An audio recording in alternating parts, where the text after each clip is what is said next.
আগামী সেপ্টেম্বরে 2026 বিশ্বকাপ বাছাইয়ে নিজেদের শেষ দুটি ম্যাচ খেলবে ব্রাজিল। এ জন্য বাংলাদেশ সময় গতকাল রাতে 25 জনের স্কোয়াড ঘোষণা করেন ব্রাজিল কোচ কার্লো আনচেলত্তি। চোট পাওয়ায় এই দলে জায়গা হয়নি নেইমারের। ভিনিসিয়াস ও রদ্রিগোকেও দলে রাখেননি আনচেলত্তি। গত মে মাসে ইতালিয়ান এই কোচ ব্রাজিলের দায়িত্ব নেওয়ার পর প্রথমবারের মতো দলে ডাক পেয়েছেন মিডফিল্ডার লুকাস পাকেতা। সান্তোসের অনুশীলনে গত বৃহস্পতিবার উরুতে ব্যথা অনুভব করেন নেইমার। হাঁটতেও সমস্যা হয়।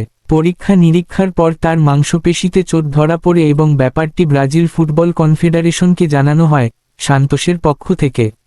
এরপর রিও ডি জেনিরোয় সিবিএফের সদর দপ্তরে নেইমারকে বাইরে রেখেই স্কোয়াড ঘোষণা করেন আনচেলত্তি। ব্রাজিল কোচের দায়িত্ব নেওয়ার পর এ নিয়ে দুবার আনচেলত্তির ঘোষণা করা স্কোয়াডে চোটের কারণে জায়গা হল না নেইমারের।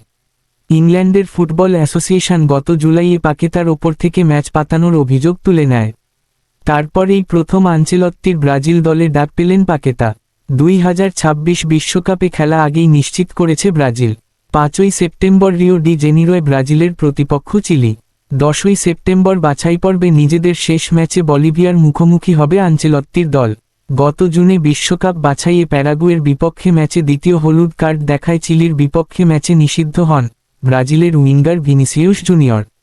বলিভিয়ার উচ্চতায় শুধু একটি ম্যাচ খেলাতে ভিনিসিয়াসকে দলে রাখা যৌক্তিক মনে হয়নি আনচেলত্তির।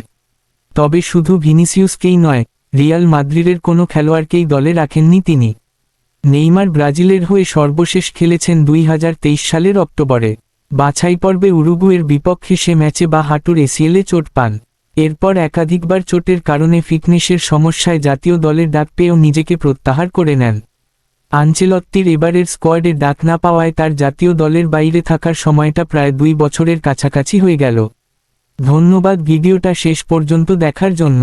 লাইক, কমেন্ট আর শেয়ার করতে ভুলবেন না। সাবস্ক্রাইব করে আমাদের সাথে থাকুন। কেমন লাগলো জানাবেন নিচে। আগামী ভিডিওতে আবার দেখা হবে ইনশাআল্লাহ।